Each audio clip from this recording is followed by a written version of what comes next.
Hey, how's it going? I have some cards and I wrote a little piece. um, I'm gonna do cards and I'll probably just link the piece, although I may reference it. And I'm also doing this on my iPhone rather than my Android because that thing keeps kicking me out before I'm done, and it doesn't understand that it has tons of space on the SD card, but I don't want to be interrupted this time, and I bought space on thing, cloud, whatever, so hopefully, fingers crossed, storage won't be an issue this time. So, I pulled a Declarations of Mary card, and it says Declarations of Mary Magdalene. Declarations of Mary Magdalene deck cards. This is one. It says, "Thou shalt not know thy divine self when thou let thyself be detained in the false perception of materialism." Materialism, the not so distant cousin to capitalism, which is kind of wrecking the world right now. The whole, system of capitalism and gain at any expense, under any circumstances. What is the phrase? Now, I've heard it mangled so many times I can't remember the right way it goes. Under any circumstances, whatever. Just quick aside here, the billionaires and their constant acquisition is just wrecking the world. just as an aside. But that may relate. I am sure that it relates to the piece, which, again, I'm gonna link, and seems like I'm getting closer and closer to talking about. Oh man, my shoulders just ruined my range of motion. But anyway, old people problems. So I have two cards from the. Oh, I didn't talk about the Mary card. So,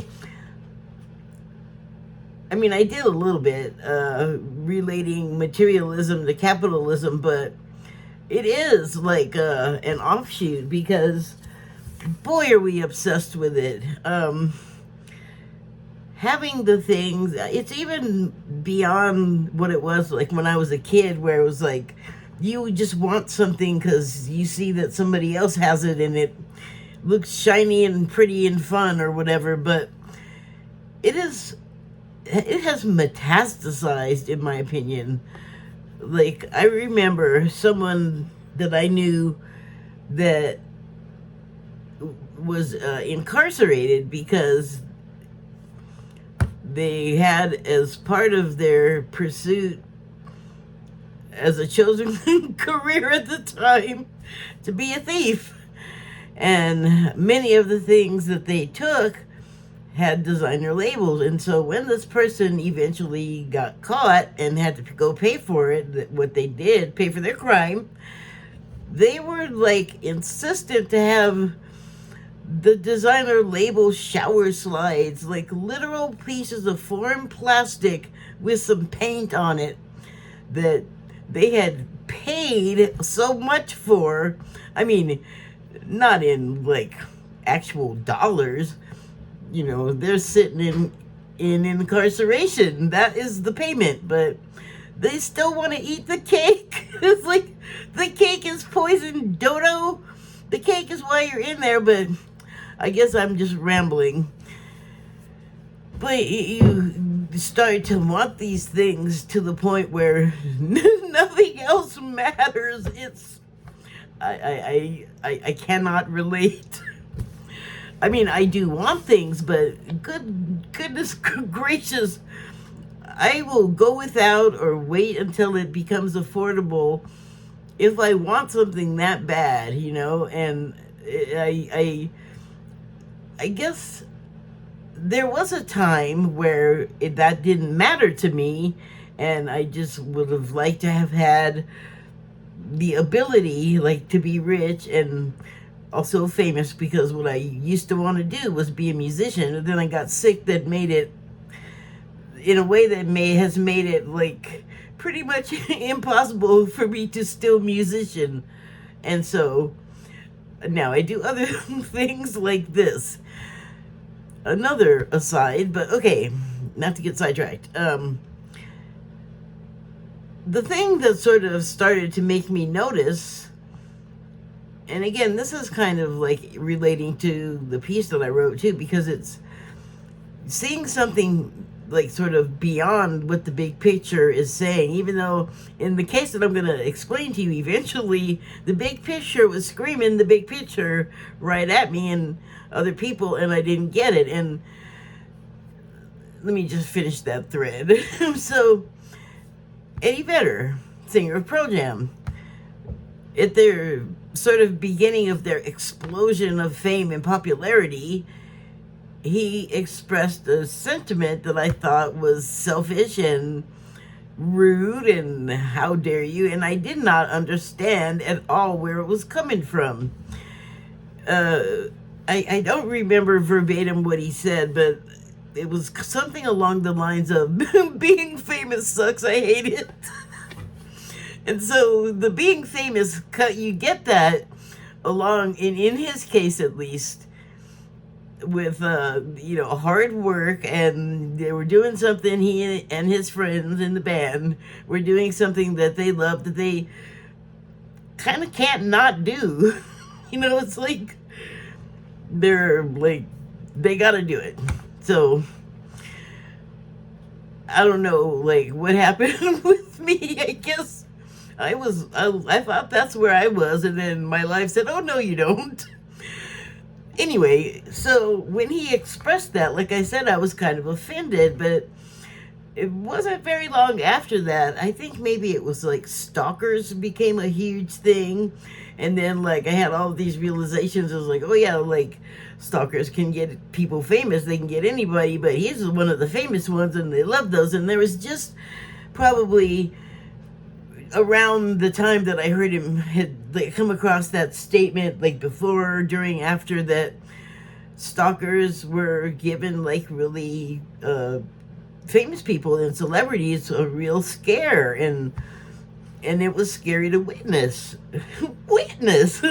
for me anyway. I think for other people too. And so it made me then begin to examine that life from a different perspective. And I have people that I'm related to that were pretty famous. They have now all passed away. And then people in my personal life that I've been around or am friends with that have become massively famous. And only a couple of them can still relate to me as the same person that I always am and that they are too. They just had to make some changes because of what that life takes you into. And it's like, wow, like maybe I don't want all of that sort of began to seep into my consciousness. And I'm very happy now that I am not obsessed with pursuing that lifestyle anymore. And if it took, like my health striking lightning into my life for me to realize it, I guess that's the way it goes. So, it takes you away from like your true purpose, which is, I feel like it's as simple as just treating other people the way you'd like to be treated. So not being crappy, not being shifty and underhanded, not being criminal, not being just terrible in general terms. Don't make people feel bad. Don't cause, you know what I'm saying? Like, simple stuff. But boy, we have a hard time doing it. It's so much easier to just be a jerk, and I mean, it seems that way, but actually, it just striking me that those kind of behaviors often arise from some sort of painful origin. Anyway, so I have two cards from the Starseed Oracle deck, and the first one is Trust the Timing. And do I have the booklet? I do not have the booklet. I thought I did. I guess, ow! I put it back. Pardon my armpit. I sure did. What you think you were gonna do, me? You don't have these memorized. It is kind of crowded up here behind the screen that, well, behind the screen that you're on, the one I'm looking at. It's crowded back there. Anyway, the card is trust the timing. I'm laughing because I've had a hard time with the current president being looked upon as something good, but I know that's a nuanced. If there's nuanced ways of looking at that, and one, like the revelation that like materialism and capitalism is not all that, because these people are kind of all about that. To the detriment of everybody else. Like I was saying, the billionaires are like breaking stuff, systems and everything, people emotionally and physically. Like their behavior is causing problems. They need to be reprimanded, to be clear. Sorry about that. So but the thing is, those sources that kind of hold him up are kind of MAGA, QAnon-ish type things, or maybe even like nationalist right people in the United States. But I have always said, yeah, he's here to drain the swamp, but he's also going to still be standing in the bottom of it when it's drained. Like he's part of what's down there in the bottom, where the bottom feeders are. And now it's coming out more and more that I was right. But what you were always encouraged to just trust the system, or you know, trust whatever's coming. There's a certain phrase that of course is escaping me right now, but it's like trust the timing. So trust the timing, because as terrible as he appears, all of the terrible stuff he's doing, it's not going to unify people in the way he keeps talking about, because what he's doing, it's unifying a certain group of people, but those group of people that group of people do not mesh well with like the general collective. They're sort of like a irritated area, like a pimple or a wart or something on the body collective. So but that just tells me that they have an exciting path ahead of them, a path of discovery, of self-discovery, and just it could get messy, and unfortunately we have to be like sort of near it. So depending on their prominence, it could get on you, their messiness. But it's all like a means to an end, really. I mean, everybody has a role to play, and whether we understand how and why that is, and what good it could ever possibly be now, like many things, they'll become clear later.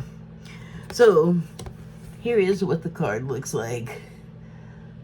And I feel like that's a combination of sort of places that an American, United States person would think of as exotic or like otherworldly, and then mixed with sort of just other imagery. Unless there are trees that look like this, because there are some that look similar to this somewhere in the world other than here. But I don't know that they grow out of like a lagoon, so it's, you know, symbolic of something else, otherworldly. And then there's, God, it's almost like, oh my God. Sorry, ew. It is repeating. It's like, you ever look in a mirror with a mirror behind you, and the image forward and back just looks like it goes on forever? Look at this. Here's this person standing next to this thing, And then here's another person, and they're standing next to the same kind of thing. They're on the other side of it. I imagine beyond there is the same thing happening, and it just keeps going and going. I think that is kind of us right now. Like, we are going through what we've gone through before in many sort of, I want to say instances, because different ways that it's happening are evoking the feelings of what this was like before differently in people.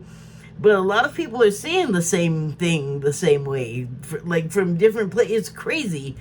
All of our like tendrils are crossing and dipping into each other, and like there's timeline bleed through and all of that good stuff that we love.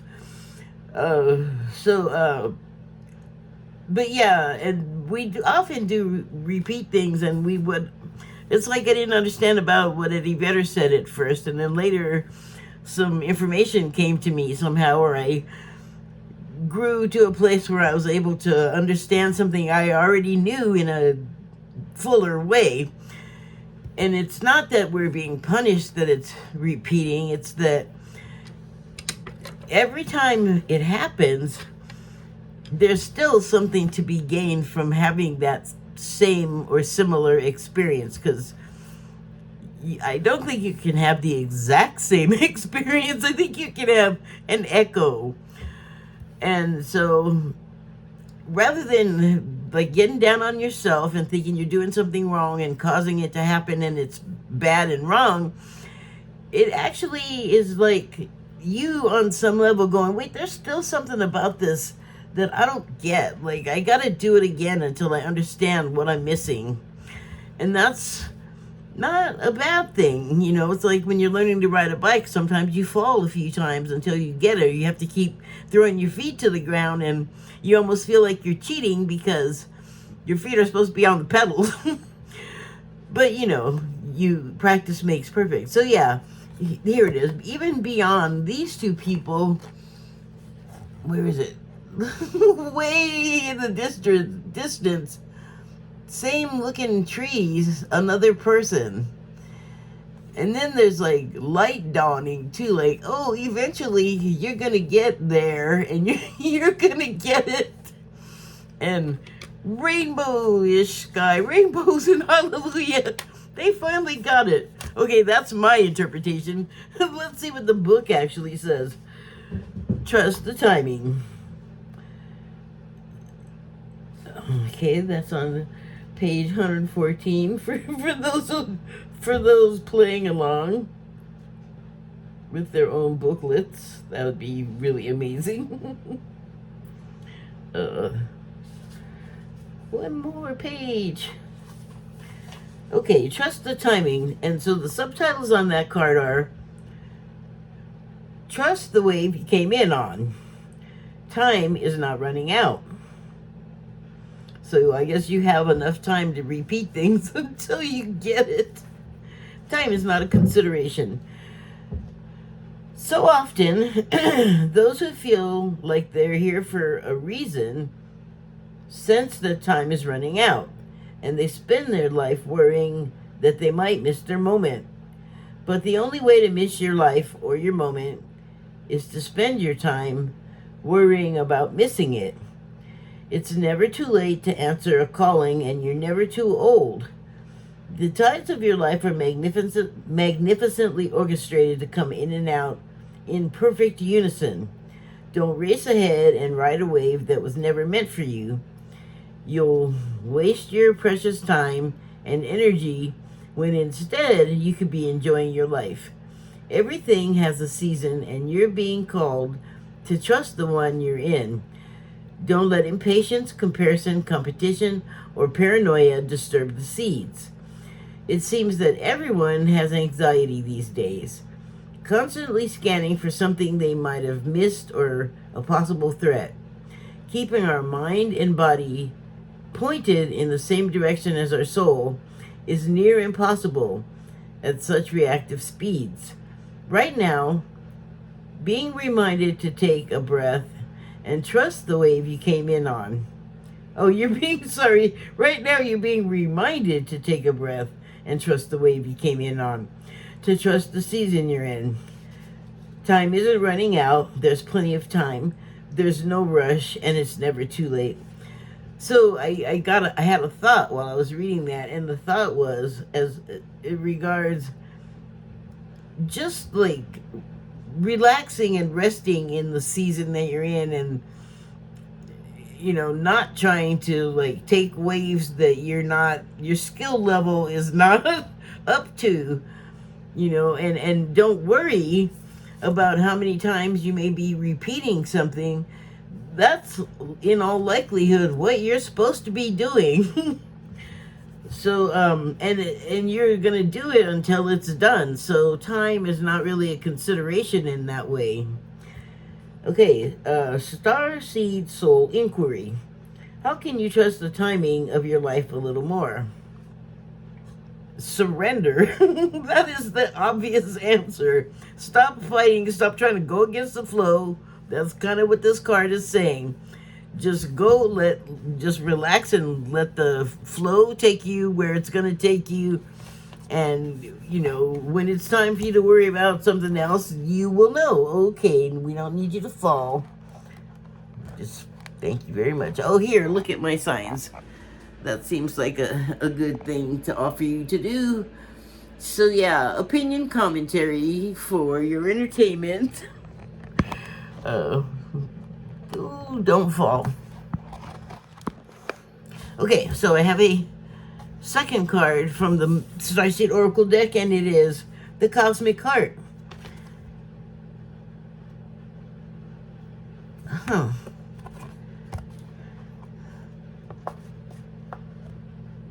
So this person, this woman, I think it's interesting that she has a little veil on her head. Like, I think it's like a moth, actually. Or maybe it's a veil. And I remember when I was little, we had, I went to Catholic school, and we had, when I had my communion, all of us little girls had these little veils. It was a whole thing. We had to have a dress, and it was stressful. Anyway, this person, they seem to be angelic.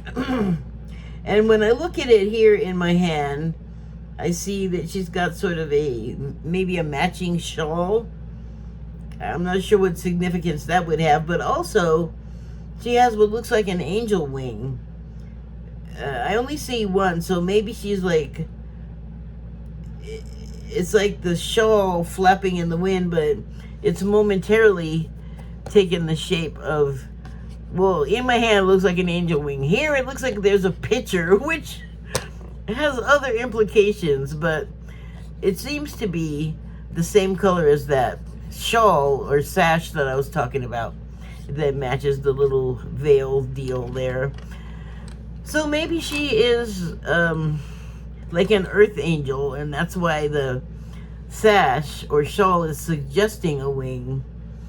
And then also, like, a jug could represent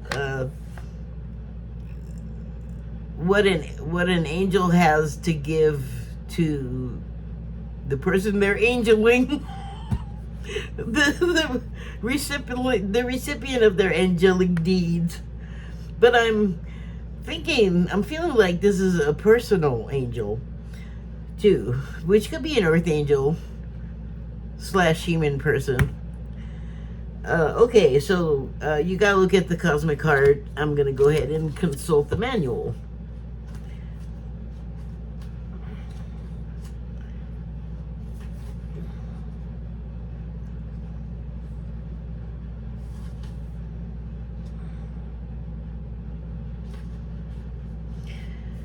Okay, so the subtitles on the Cosmic Heart are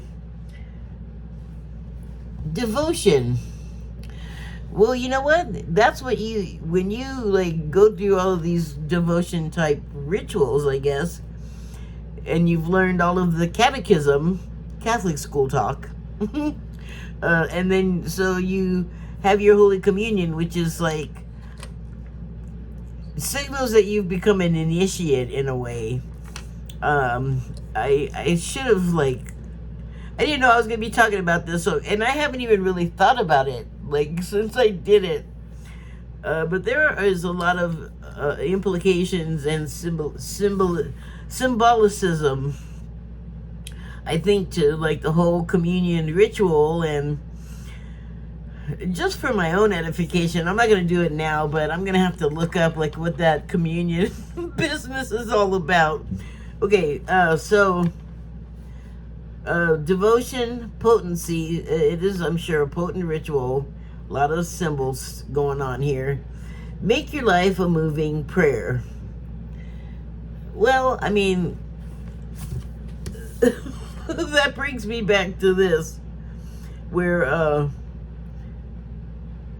you don't want to allow yourself to get sucked into all of these sort of earthly, materialistic, capitalism and consumerism, because it's not just what you as a person are consuming. It is, by your consumption, there's damage caused by that, because we tend to overconsume without foresight to the consequences. So here, let me just read what this says. When you surrender to the state of devotion, you find yourself flowing with all of life. You're being called to refocus your attention to deep within the intelligence of your own heart, to bow with deep reverence to your inner temple, to live your life in devotion to that place, to live your life in devotion to that place, to make your life one big moving prayer. So practice what you preach. Perhaps you felt a bit off kilter lately, sensing that the potency of why you're doing things has gotten a little watered down or weak. Perhaps you've forgotten what made you start doing them in the first place. If so, this is your call to take a moment and reconnect with the truth at the very center of your heart, to get back to the essence of what you're about,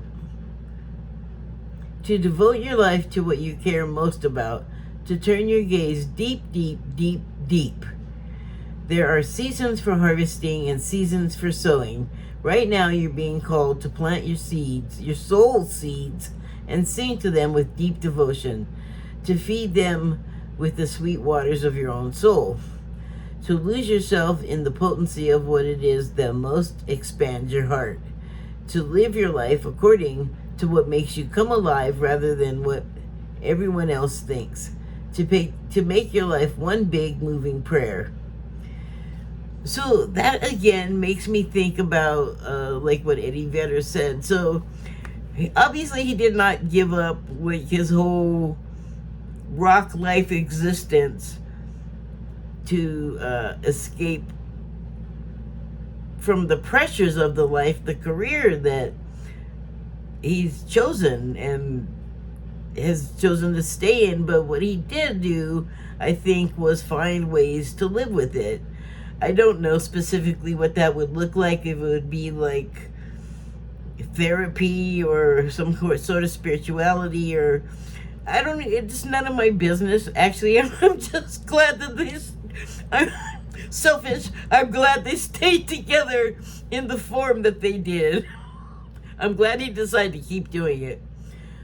Because I don't think that they were doing it for the pursuit of like material possessions. I think they do it because they can do little else. Like their lives would just be a mess if that's not what they were doing. So they're following their heart, and sometimes it's not going to look like that for everybody. Like maybe, like I feel like life intervened from my path, where I thought, like, I didn't feel like I was pursuing the life that they did. I really thought, like, maybe I'll just like try and buckle down and do like studio work, which is quieter and, you know, it could be comfortably profitable. Like that's a consideration, but it doesn't need to be in excess. And so I was spared to have to make the decision, and kind of forced to a place where I had to look inward because when I was 26, I got 4 brain tumors that were and are inoperable. So I still have them in there. And the worst symptom of them has been that at the beginning, they paralyzed my whole left side, which makes it hard to do that fret work on the guitar if you're a right-handed person like myself. And then it really like messed up my ability to do my beloved hobby, which is play drums. But I have other skills and ways to express my creativity, so I had a long period of really kind of blankness where like I feel like nothing much was going on in my head, and then it was almost like 10 years, and one day I snapped out of it and I was this person. So let's see. Starseed Soul Inquiry: how can you make your life a moving prayer? I feel like that is a personal question for the individual to answer, and I think I've also spoken enough, but I didn't get cut off. Yay! So happy upload to me. Thank you and good night.